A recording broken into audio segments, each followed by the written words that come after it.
Hey guys, so I wanted to show you a really quick way to kind of make some potatoes without having them to be mashed or baked or oven roasted. It's still delicious. Just follow potatoes that have been diced in half or maybe quarters.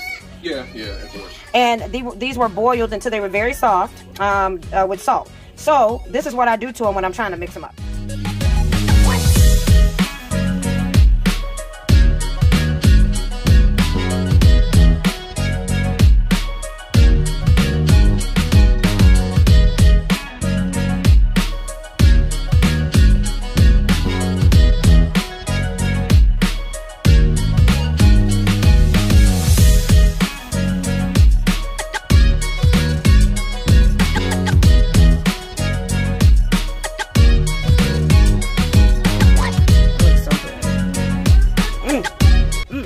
Thank you guys so much for watching. Make sure you hit that subscribe button and turn on that bell so you can be notified.